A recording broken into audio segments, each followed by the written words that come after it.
In a bustling QuickBite Express at 5:47 p.m. on a Friday, an ordinary-looking man in a gray long-sleeve henley was moments away from witnessing something that would change everything. What started as a simple dinner order quickly turned into chaos when Connor Briggs, an aggressive shift manager, made his move against the most vulnerable person in the room. But Daniel Reyes wasn't just another hungry customer. For 30 years, he operated as the CEO and founder of QuickBite Express, responsible for building a multi-million-dollar empire from the ground up. When Connor attempted to publicly humiliate an elderly janitor, he didn't realize he was triggering a reaction from someone trained to spot toxic leadership from a mile away. Reyes launched a masterful undercover investigation that unleashed consequences far beyond what the arrogant manager expected. What began as ordering coffee transformed into a corporate reckoning that exposed the true character of everyone involved. After that day, QuickBite Express would never forget the power of silent authority, and Connor Briggs would never forget the name Reyes. Before we dive in, where are you watching from? If you've ever felt invisible at work or seen someone disrespected, this story will hit home.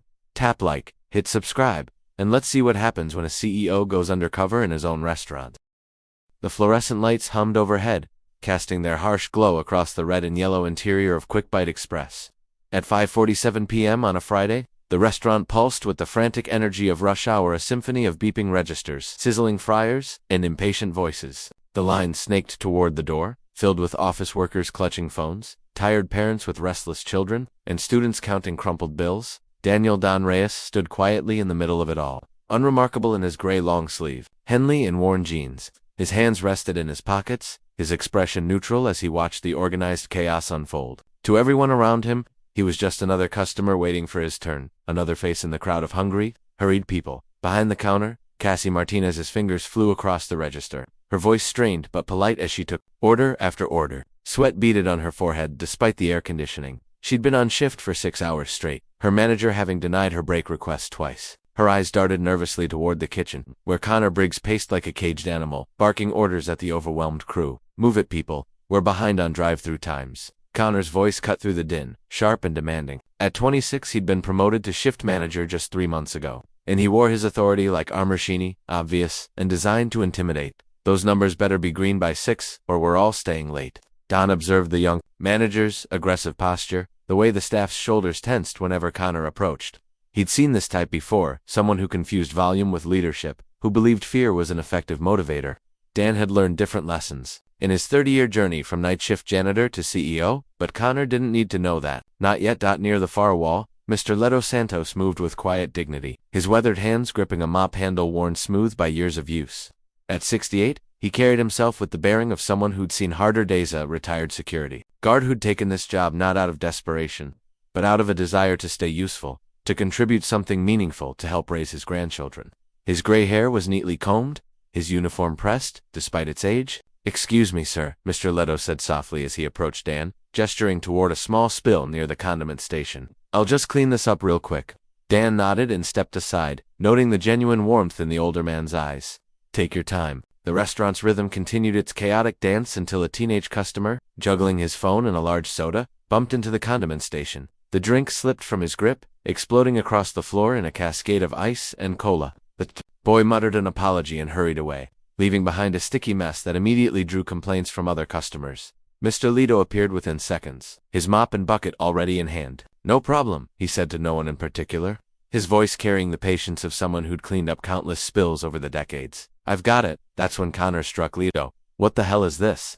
Connor's voice boomed across the restaurant, causing conversations to halt mid-sentence. He strode toward the elderly janitor, his face flushed with anger. "This is the third spill today. Are you even paying attention?" Mr. Leto looked up from his mopping, confusion flickering across his weathered features. "Sir, I was just... What? Just letting this place turn into a disaster zone?" Connor's voice rose another octave, drawing stares from customers and staff alike. "You're supposed to be preventing these messes, not just cleaning them up after they happen." Don felt something cold settle in his stomach. He watched as Mr. Leto's gentle demeanor didn't change. The older man simply absorbed the verbal assault with the same quiet dignity he brought to everything else. But Don could see the shame creeping into his posture, the way his shoulders curved inward as dozens of eyes turned toward him.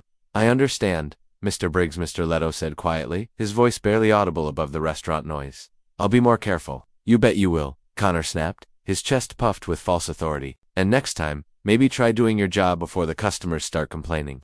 This isn't a retirement home. We have standards here." The words hit the air like a physical blow. Dan saw Cassie's face go pale behind the register, her hands trembling. As she pretended to focus on her screen, a few customers looked away, uncomfortable with the public humiliation they were witnessing. One teenager discreetly held up his phone, recording the confrontation. But Dan didn't look away. He stood perfectly still, his expression unchanged, but something fundamental had shifted behind his eyes. This wasn't just a bad moment, this was a window into the soul of his company, and what he saw made his chest tighten with recognition and regret. Mr. Leto continued mopping, his movements smaller now, more careful. He glanced up once and caught Dan's eye, offering a slight nod, not an apology, but an acknowledgement of shared witness to an ugly moment. The older man's grace under fire spoke volumes about his character. Just as Connor's cruelty revealed the depths of his own, Connor turned away, satisfied with his performance, already shouting new orders at the kitchen staff. The restaurant gradually returned to its frantic rhythm, but something had changed. The air felt heavier, charged with the residue of witnessed injustice. Dan remained in line, but he was no longer just waiting for his turn to order. He was gathering information, reading the room, understanding the culture that had taken root in his absence. This wasn't about a spilled drink or a mistraining opportunity. This was about the fundamental question of how human beings should treat each other, especially when they thought no one important was watching. As he finally reached the counter, Dan's mind was already working. He'd built this company from nothing, starting with a mop in his hand and a dream of creating something better. But somewhere along the way, in boardrooms and quarterly reports, he'd lost sight of the human element, the simple truth that respect wasn't something you demanded, but something you earned through your actions when you thought no one was looking. "What can I get for you today?" Cassie asked, her voice still shaky from witnessing Connor's outburst. Dan looked into her nervous eyes and smiled, not the polished smile of a COO, but the genuine expression of someone who recognized her struggle. "Just a coffee, please. And take your time." As she rang up his order, Dan glanced back at Mr. Leto, who was finishing his cleanup with the same quiet professionalism he'd shown throughout the entire ordeal. The older man caught his eye again and nodded, a small gesture that somehow conveyed both dignity and resilience. Dan knew his real work was just beginning. The coffee was lukewarm and bitter, but Dan barely noticed. He'd found a corner table with a clear view of the entire restaurant, positioned like a chess player studying the board. For the past 20 minutes, he'd watched the intricate dance of fast food service unfold, and what he saw troubled him more than any quarterly report ever could. Connor prowled the floor like a predator, his attention focused entirely on the digital timers above the drive-thru window. Green numbers meant success. Red meant someone was about to face his wrath. Don had seen this type of management before, metrics-driven leadership that forgot the human element entirely. It was efficient in the short term, toxic in the long run. 47 seconds on that last order. Connor barked at Marcus, a young cook whose hands shook slightly as he worked the grill. "Corporate wants us under 35. Step it up." Marcus nodded quickly, his movements becoming more frantic. Dan watched as the young man's stress translated into small mistakes: a dropped bun, a misplaced patty. The harder Connor pushed, the more the quality suffered, but the manager seemed oblivious to the connection. Near the register, Cassie handled a difficult customer with remarkable patience. An older woman complained loudly about her order being wrong, her voice carrying across the restaurant. Instead of support from her manager, Cassie received only pressure from Connor, who hovered nearby, muttering about customer satisfaction scores and resolution times. "I'm sorry, ma'am," Cassie said, her voice steady despite the stress. "Let me get that fixed for you right away." Dan stood and approached the counter, moving with the casual confidence of someone who belonged. "Excuse me," he said to Cassie, his voice low enough that Connor couldn't hear from across the room. "You handled that really well. Not everyone would have kept their cool." Cassie's eyes darted toward Connor, then back to Dan. "Thank you," she whispered. "Some days are harder than others." "I imagine they are," Don replied, his tone inviting confidence. "How long have you been working here?" 8 months, she said, then added quietly, "It wasn't always like this. We had a different manager before, Mrs. Chen. She was different." Dan nodded, filing away this information. Leadership changes often revealed the true character of an organization. Different how? Cassie glanced around nervously, then leaned closer. "She actually cared about us. Asked how we were doing, made sure we got our breaks. Made us feel like," she paused, searching for words, "like we mattered." Before Dan could respond, Connor's voice cut through their conversation like a blade. "Cassie, what's the holdup? We've got a line." She immediately straightened, her moment of openness vanishing behind a mask of professional efficiency. "Coming, sir." Don watched this interaction with growing clarity. This wasn't just about one bad manager, it was about a culture that had been allowed to fester. He thought about his own early days, working double shifts and sleeping in his car. Between jobs, he'd been lucky to have mentors who saw potential in him, who treated him with dignity when he was just another face in a uniform. The memory came unbidden. Harold Martinez, his first manager at a similar restaurant 30 years ago. Harold had been in his 60s then, a man who'd worked every position in the business and understood that respect flowed both ways. When teenage Dan had made mistakes and there had been many, Harold had pulled him aside for private conversations, teaching moments that built confidence instead of tearing it down. "Remember, Danny," Harold had said one night as they closed together, "how you treat people when they can't help you says everything about who you are, and how you treat people when they can help you says everything about who you want to be." Dan had carried those words for 3 decades. But somewhere in the climb to the top, he'd lost sight of whether his own company was living up to them. A commotion near the kitchen drew his attention. Marcus, the young cook, had accidentally touched a hot surface and jerked his hand back with a sharp intake of breath. The burn was minor, but visible, a red mark across his palm that would need attention. "I'm fine," Marcus said quickly, shaking his hand. "Just need some cold water." Connor appeared instantly, but not with concern for his employees' welfare. "Are you kidding me? We're already behind, and now you're hurt. Can you still work the grill?" "Yes, sir," Marcus said, though Dan could see the pain in his eyes. "I'm fine." "Good, because I'm not calling anyone in to cover. We make do with what we have." Dan felt his jaw tighten. He'd built this company on the principle that employees weren't just numbers on a spreadsheet, they were human beings with families, dreams, and inherent worth. Watching Connor treat Marcus like a broken machine rather than an injured person cut deep, he stood and walked casually toward the kitchen area, moving with the relaxed confidence of someone who belonged. "Hey," he said to Marcus, his voice low, "that looks painful. You sure you're okay?" Marcus looked up, surprised by the genuine concern in Dan's voice. "It's not too bad. Happens sometimes, you know." "It shouldn't," Dan said simply. "You should get that looked at properly. There's a first aid kit somewhere around here, right?" "Yeah." But Marcus glanced toward Connor, who was busy berating another employee about cleaning procedures. "I can't really stop right now." Dan understood. The young man was caught between taking care of himself and keeping his job. It was a position no one should be forced into, especially not in a company Dan had built on different principles. "I'll be right back," Dan said, and walked toward the counter where Cassie was working. "Excuse me," he said to her, speaking loudly enough for Connor to hear. "I think one of your cooks might need some medical attention. He burned his hand pretty badly." Connor appeared immediately, his face flushed with annoyance. "Sir, I appreciate your concern, but we handle our own employee matters. Is there something else I can help you with?" Don looked at the young manager, really looked at him for the first time. Connor was probably a decent person at heart, but power without wisdom was dangerous. Authority without empathy was just bullying, dressed up in corporate clothes. "Actually, there is," Don said calmly. "I'm wondering if you might have a few minutes to talk. I have some questions about your operation here." Connor's chest puffed slightly. "Questions? Are you corporate? Because if this is about our service times—" "No," Dan interrupted gently.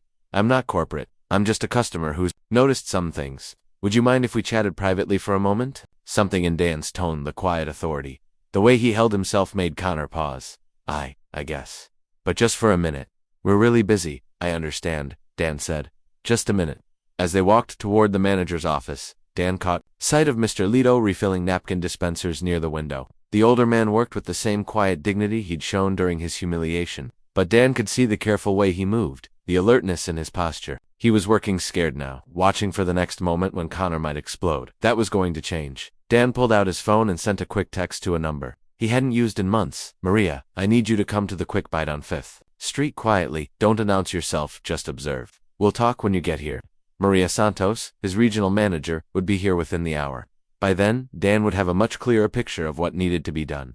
The office door closed behind them, and Dan turned to face Connor with the same calm expression he'd worn all evening. But behind his eyes, decisions were being made, decisions that would echo through this restaurant, this company, and the lives of everyone who worked here. "So," Dan said, settling into a chair across from Connor's desk, "tell me about your approach to management." The manager's office was cramped and cluttered, walls covered with shift schedules, corporate memos, and performance charts. Connor sat behind his desk with the aggressive posture of someone defending territory, while Dan remained relaxed in the plastic chair across from him, hands folded calmly in his lap. "Look, sir," Connor began, his voice carrying the forced patience of someone humoring a difficult customer. "I appreciate feedback, but I've been doing this for 3 months now, and my numbers are solid. Drive-through times are down, customer complaints are manageable, and labor costs are under target." Don nodded thoughtfully. "Those are good metrics. But tell me about turnover. How many people have you lost since you started?" The question caught Connor off guard. "Turnover? Well, that's not really my main concern. People leave, people commit. The nature of the business." Don's tone remained conversational, but something in his eyes sharpened. "Because I've heard that retention is actually one of the strongest indicators of management effectiveness." "What's your current rate?" Connor shifted uncomfortably. "I don't have those numbers in front of me right now." "That's okay. What about training protocols? When someone new starts, what's your onboarding process? Training? Connor laughed, but it came out hollow. Sir, this is fast food. They learn by doing. Throw them on register. Show them the basics. Let them figure out the rest. Don absorbed this information with the same neutral expression, but internally he was building a case. This wasn't just about Connor's abrasive personality, it was about a fundamental misunderstanding of what leadership meant. In employee development. Do you have any programs to help your team grow? Development. Connor's confidence was starting to crack. Look, I don't know what kind of operation you think this is, but we're not running a career counseling service here. We flip burgers and take orders. People want more than that. They can look elsewhere. Through the office window, Dan could see the restaurant beyond. Cassie was handling another difficult customer with grace, while Marcus continued working with his injured hand. Mr. Leto moved quietly between tables, his presence bringing a sense of calm order to the chaos. Interesting perspective, Dan said. What about the gentleman who was cleaning up that spill earlier? The older man, what's his story? Connor's face darkened. Leto, he's a problem waiting to happen. Too slow, too old, doesn't understand the pace we need to maintain. Honestly, he should probably find work somewhere else. And yet he showed up today, on time, ready to work, Dan observed. In my experience, that kind of reliability is rare. What makes you think he's not a good fit? He's not aggressive enough, Connor said bluntly. This job requires energy, speed, the ability to handle pressure. He's too soft for the environment we're trying to create. Dan leaned forward slightly. What kind of environment are you trying to create? Competitive, results-driven. People need to know that performance matters, that there are consequences for not meeting standards, and how do you communicate those standards? Connor's chest puffed again. Directly, no if someone's not cutting it, they need to know, like you did with Mr. Leto earlier. The question hung in the air like a challenge. Connor's eyes narrowed, finally sensing that this conversation was more than casual customer feedback. Who are you? He asked. Corporate sent you, didn't they? This is some kind of evaluation. Dan remained calm. I'm just someone who cares about how people treat each other. Tell me, Connor, what do you think makes a good leader? Results? Connor said immediately. Clear communication, the ability to make tough decisions, and respect. Respect is earned. By whom? The question seemed to confuse Connor. By proving yourself, by showing you can handle the pressure. So Mr. Leto hasn't earned respect. After showing up every day, doing his job without complaint, maintaining his professionalism even when being publicly humiliated, Connor's face flushed. That's not look. I don't know what you're getting at. But a soft knock interrupted them. Through the office window, Dan could see Cassie hovering near the door, her expression urgent. Come in, Don said, his voice carrying quiet authority. Cassie entered hesitantly, her eyes moving between Connor and Dan. I'm sorry to interrupt, but... She paused, took a breath, and looked directly at Dan. You're him, aren't you? The CEO? I recognized you from the company video we watched during orientation. Connor's face went white. What? Daniel Reyes. Cassie continued, her voice gaining strength. You started this company 30 years ago. You worked your way up from the bottom. She turned to Connor. This is our boss. The actual boss. The silence in the office was deafening. Connor's mouth opened and closed like a fish gasping for air. Don simply nodded at Cassie with a slight smile. Thank you for recognizing me, he said. And thank you for your honesty tonight. Both about the situation here and about Mrs. Chen. Mrs. Chen, Connor managed to croak. Your predecessor, Don explained patiently. The manager who apparently understood that leadership and intimidation aren't the same thing. Connor's hands trembled slightly as the implications hit him. Mr. Reyes, I didn't know. I mean, if I had known, you would have acted differently. Dan's tone remained gentle, but there was steel underneath. That's exactly the problem, Connor. How you treat people when you think no one important is watching, that's who you really are. Another knock came at the door. This time it was a woman in her 40s, professional but not flashy, carrying herself with the quiet confidence of someone who'd earned her position through competence rather than politics. Maria, Dan said, standing. Thank you for coming. Maria Santos, the regional manager, entered and immediately read the tension in the room. She'd worked with Dan for over a decade, and she understood his methods. When the CEO asked for a quiet visit, it usually meant someone's career was about to change direction. Good evening, Mr. Reyes, she said formally, then turned to Connor. Connor, Ms. Santos, Connor whispered, his voice barely audible. Don gestured toward the restaurant beyond the office. Maria, I'd like you to observe the operation here for a few minutes. Talk to the staff. Get a sense of the culture we've built. It wasn't a request. Maria nodded and left the office. Through the window, Don watched her approach Cassie first, then Marcus, then Mr. Leto. He saw the way their postures changed when they realized she was management, but not the fearful tensing he'd witnessed with Connor. This was the reaction of people who'd learned to trust authority, who believed their voices mattered. Mr. Reyes, Connor began, his voice cracking. I can explain, you don't need to explain. Dan interrupted gently. I've seen everything I need to see. The question now is what we do about it. Connor's face was pale, sweat beading on his forehead. I am sorry. I didn't know you were. Don't apologize to me, Dan said, standing. Apologize to Mr. Lee. Apologize to Cassie. Apologize to Marcus for making him work with an injured hand. Apologize to every person whose dignity you've trampled in service of your drive-through times. Through the window, Don could see Maria finishing her conversations. With the staff, she caught his eye and nodded Wanza, small gesture that communicated volumes. Come on, Don said, moving toward the door. Let's finish this properly. Connor followed on unsteady legs, his world tilting as he realized that his 3 months of what he'd considered successful management had been built on a foundation of fear and disrespect. Behind them, the office door swung shut on charts and metrics that suddenly seemed meaningless compared to the human cost of achieving them. The restaurant beyond waited, full of people who deserved better than what they'd been receiving. Don was about to make sure they got it. The restaurant had quieted slightly as the dinner rush wound down, but the tension in the air was palpable. Word had spread among the staff that something significant was happening, the regional manager's presence. The closed-door meeting? The way Cassie's eyes had widened when she recognized Dan. Even the customers seemed to sense the shift. Conversations becoming more subdued as they watched the drama unfold. Don emerged from the office with Connor trailing behind, his face ashen. Maria stood near the counter, her expression professional but grave. She'd spent 15 minutes talking to the staff, and what she'd learned painted a clear picture of the toxic culture that had developed under Connor's leadership. Ladies and gentlemen, Dan said, his voice carrying easily across the restaurant, without being loud. Could I have your attention for a moment? The remaining customers turned toward him, some holding phones ready to record what they sensed might be significant. The staff gathered closer, their faces showing a mixture of curiosity and apprehension. My name is Daniel Reyes, he continued, his tone conversational but authoritative. I'm the CEO of QuickBite Express. I came in tonight as a customer, not to spy or conduct some elaborate test, but simply to see how my company operates when leadership isn't watching. A murmur rippled through the gathering. Connor stood frozen, his face flushed with shame and fear. What I witnessed tonight deeply troubles me, Dan continued. I saw a culture of fear masquerading as management. I saw good people being treated as disposable resources rather than valued team members. I saw behavior that represents everything this company was founded to reject. He turned to Mr. Leto, who stood near the back of the group, his weathered hands folded in front of him with quiet dignity. Mr. Leto, Dan said, would you please come forward?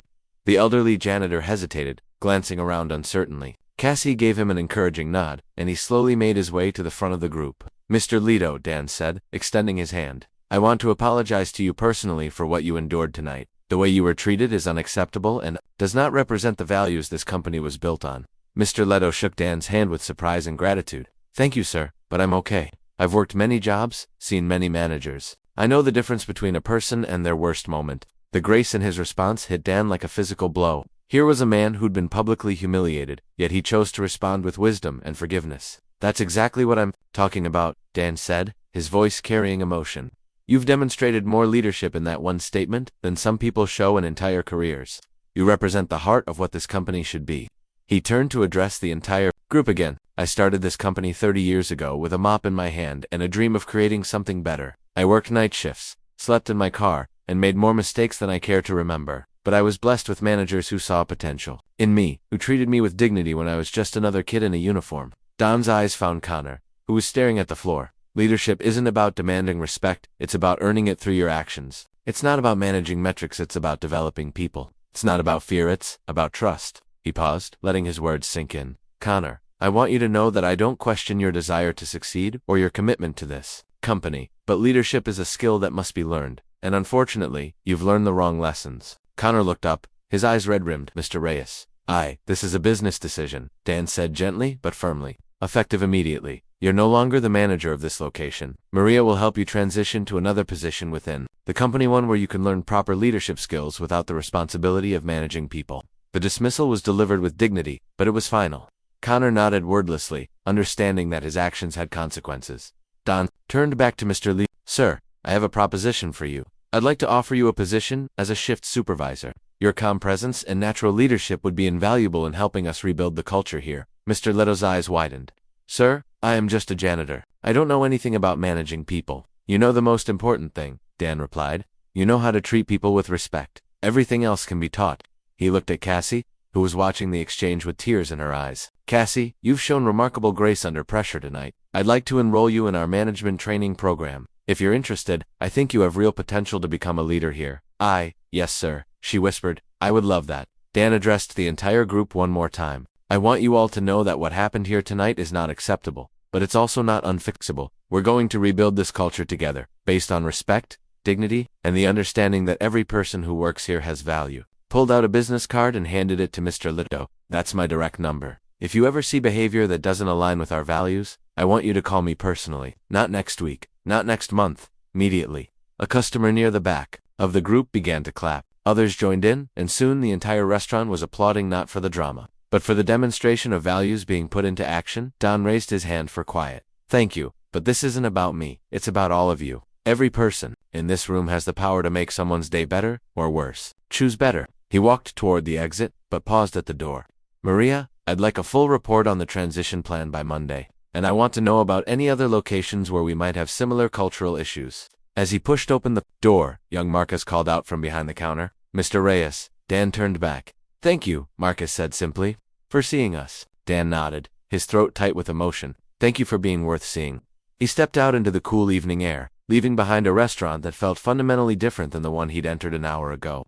The neon signs of the city stretched out before him, but for the first time in months, Dan felt like he was seeing clearly. His phone buzzed with a text from Maria. 6 other locations showing similar patterns. When do you want to visit them? Dan typed back. Schedule them all. It's time to remember who we really are. As he walked away, he could hear the sound of the restaurant behind him, but it was different now. The voices were warmer, the laughter more genuine. The fear was gone, replaced by something more powerful. Hope. 3 blocks away, Dan stopped at a bus stop and sat down on the bench. He pulled out his phone and scrolled through his contacts until he found a number he hadn't called in years. Harold Martinez, the manager who'd first taught him what leadership really meant.